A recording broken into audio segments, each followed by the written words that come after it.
Hello student, स्वागत है आपका डब्ल्यू एच ऑर्डन की नेक्स्ट पोएम पार्टीशन में। पार्टीशन जो कि एक इस बात से मैं बहुत इम्प्रेस्ड हूँ कि डब्ल्यू एच ऑर्डन जो कि एक यूरोपियन मैन है, राइटर हैं, लेकिन उन्होंने भारत में जो पार्टीशन हुआ और उसकी जो विभीषिका भारतीय और पाकिस्तानी लोगों ने उठाई, उससे वो गो थ्रू हुए, बहुत सारी मुसीबतों से वो गुजरे, उनके बारे में बहुत अच्छे से लिखा है। ये काबिल तारीफ बात है।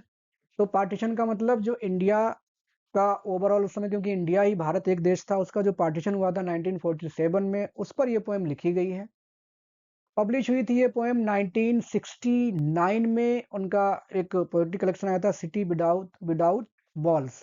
सिटी विदाउट वॉल्स, इसमें ये पब्लिश हुई थी 1969 में और लिखी गई थी 1966 में। और पार्टीशन ऑफ इंडिया के बारे में है। और जो एक सीमा रेखा है भारत और पाकिस्तान के बीच में, जिसको रेड क्लिफ लाइन कहा जाता है, ये सिरिल रेड क्लिफ जो आए थे कभी, उनके ऊपर ये पोएम रेफरेंस देती है कि किस तरह से वो आए और भारत को विभाजित करने के बाद चले गए। हालांकि वो अपनी मर्जी से नहीं आए, उनको भेजा गया था। जो भी तमाम, अगर आपने हिस्ट्री पढ़ी है तो क्या सिचुएशंस रही हैं आप जानते होंगे। Devastating effect of partition on millions of people के बारे में इस पोएम में बताया गया है। तो लेट्स बिगिन। वो कहते हैं कि unvoiced at least he was when he arrived on his mission. अब ये ही कौन है? ये सिरिल रेडक्लिफ हैं, जो कि इंग्लैंड में उस समय एक लॉयर हुआ करते थे। और उनको ब्रिटिश गवर्नमेंट ने भेजा कि आप जाइए। और जो तय हो गया था कि भाई हिंदू मेजोरिटी इधर रहेगी इंडिया में और मुस्लिम मेजोरिटी रहेगी पाकिस्तान में। आप जाकर के इंडिया को दो देशों में बांट करके आइए, ये जिम्मेदारी उनको सौंप दी गई थी। अब यहाँ पर ये सैटारिकल लाइन है। जो पहला शब्द है अनवायस्ड, ये बहुत ज्यादा आयरनिकल और सैटारिकल वे है कि जब सिरिल रेडक्लिफ आए इंडिया में तो वो अनवायस्ड, एटलीस्ट कम से कम अनवायस्ड थे। अनवायस्ड क्यों थे? क्योंकि उनको ना तो हिंदुओं के बारे में पता था, ना मुस्लिमों के बारे में पता था, ना उनको किसी नेता से जान पहचान थी, ना कुछ था। अब जब हम कहीं जाएंगे जिसके हमें बारे में कोई जानकारी नहीं है, तो बायसनेस कब आती है? जब हम किसी के बारे में जानकारी रखते हैं, कौन अच्छा कौन बुरा। कई बार हम बायसनेस, अच्छाइयाँ इग्नोर करके भी कर देते हैं।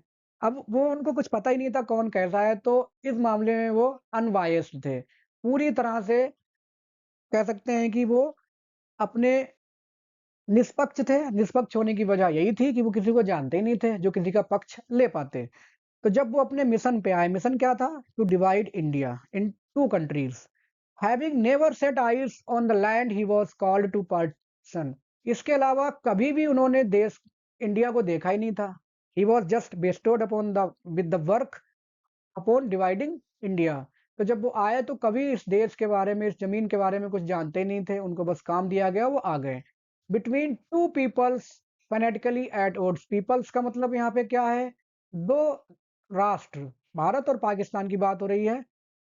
फेनेटिकली एट ओड्स, जो कि बहुत ही सख्त रूप से आपस में एक दूसरे के अगेंस्ट थे। उस समय ऐसे हालात बन गए थे। हिंदू कह रहे थे कि हम भारत में रहेंगे, मुस्लिम कह रहे थे कि हमें भाई दूसरा देश चाहिए। जो कि पूरी तरह से आपस में कहीं भी किसी हिसाब से वो लोग सहमत नहीं थे। With their different diets and incompatible gods.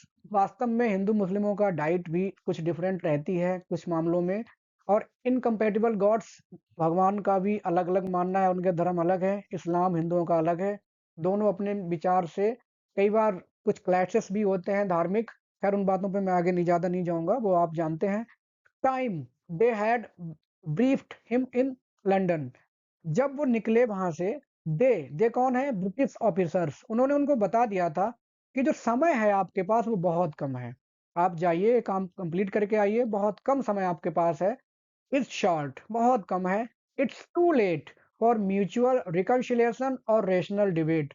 और अब इतनी देर हो चुकी है कि आपस में हिंदू मुस्लिम या जो नेता हैं, जो कि उस समय जिम्मेदार रहे हैं विभाजन के लिए, अब उनके बीच में इतनी देर हो चुकी है कि कोई भी तार्किक डिबेट, वाद विवाद नहीं हो पाएगा और आपस में कोई समझौता भी नहीं हो पाएगा। अब यही समझौता हुआ है कि yes, India has to be divided into two countries.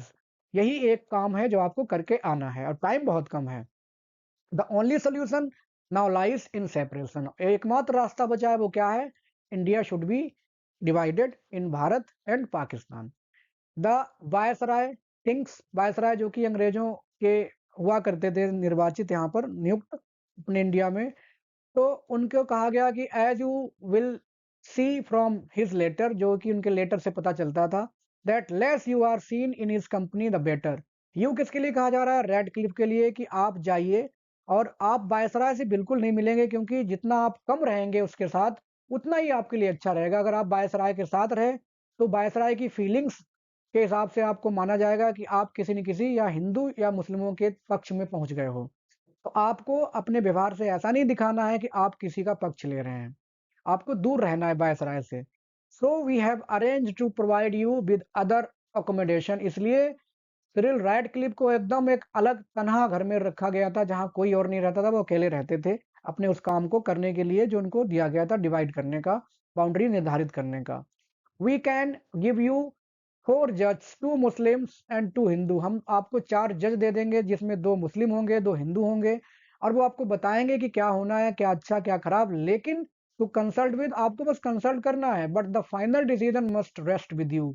लेकिन जो अंततः जो डिसीजन होगा वो आपका होगा और वही मान्य होगा, ऐसा इन्होंने उनको समझा दिया गया था। क्योंकि जब अंग्रेजों ने देश छोड़ा तो उन्होंने ये कंडीशन रख दी थी कि आप चाहें तो जैसे चाहें वैसे रह सकते हैं। इसमें भी उनकी एक चाल थी, और उस चाल की वजह से देश 2 टुकड़ों में बटा, और आज बहुत सारा वो इतिहास पूरा बदल के उन्होंने रख दिया। आगे वो कहते हैं कि shut up in a lonely mansion, वो एक एकांत घर में बंद कर दिए गए एक तरह से। शट अप का मतलब बंद करना ही है यहाँ पर, कि बंद कर दिए गए, कि कोई उनसे मिलेगा नहीं, कोई किसी पार्टी का नेता या हिंदू या मुस्लिम प्रतिनिधि उनसे जाकर के मिलेगा नहीं, उनको अपना काम करना है।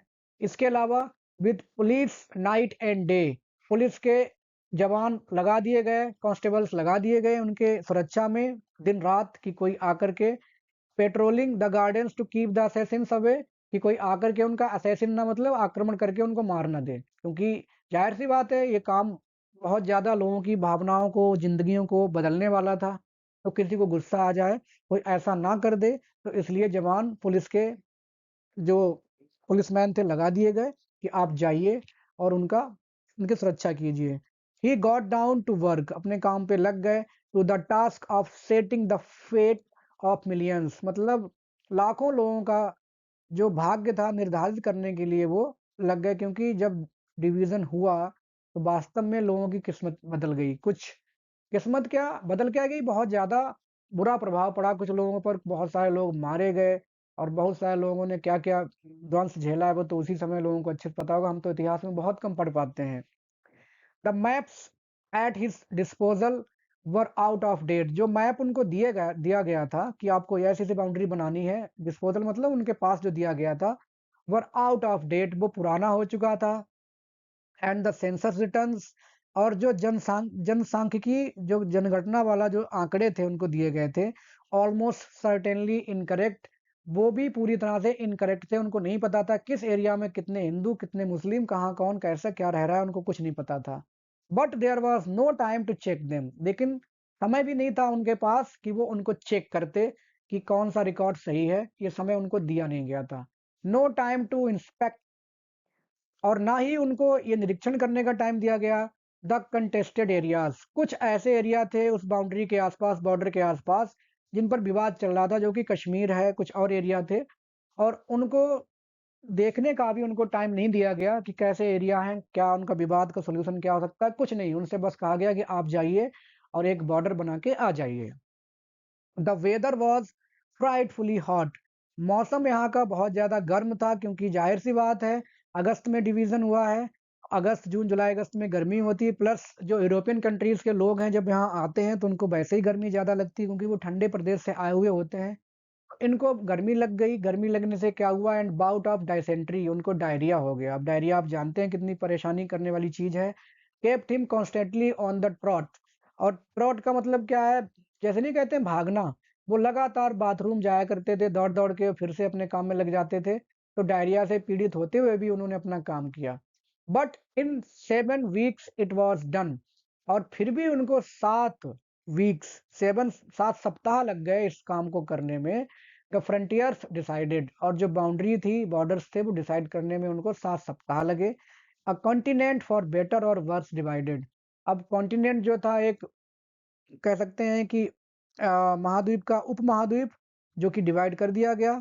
और कैसे डिवाइड कर दिया गया, फॉर बेटर और वर्स, ये उन्होंने WH ऑर्डर ने रीडर्स के ऊपर छोड़ दिया है कि जो डिवीजन हुआ ये बेटर के लिए हुआ था या वर्स के लिए हुआ था, अच्छे या खराब के लिए, ये आप डिसाइड करिए, क्योंकि उनको क्या पता क्या हुआ। वैसे देखा जाए तो सब पर इसका अलग अलग असर था, तो हम एक निष्कर्ष में नहीं कह सकते कि वास्तव में डिवीजन अच्छा था या बुरा था। We can't say in a final tone. आगे वो कहते हैं कि the next day he sailed for England. जैसे ही डिवीजन हुआ वो अपने जहाज में सवार हुए और चले गए इंग्लैंड, क्योंकि जानते थे वेयर ही क्विकली फॉरगेट, और जहां जाकर के वो भूल गए द केस कि उन्होंने किया क्या है। अब ये एक तरह से सैटारिकल लाइन फिर से है। उनको बुलाया गया और इतनी बड़ी जिम्मेदारी दे दी गई एक ऐसे इंसान को जो यहाँ के बारे में कुछ नहीं जानता था। उनको बस ब्रिटिश ऑफिसर्स ने जा भेज दिया कि जाइए आप इतना बड़ा काम करके आइए। इन्होंने यहाँ आकर के लोगों की भावनाओं का, उनकी ज़िंदगी में क्या स्थिति है उसका, उनकी इकोनॉमिकल, सोशल, साइकोलॉजिकल तमाम प्रॉब्लम्स को इग्नोर किया और आकर के एक बाउंड्री डिसाइड की, एक बॉर्डर डिसाइड किया और यहाँ से चले गए। यहाँ से चले गए तो तुरंत जाकर ही वो भूल गए।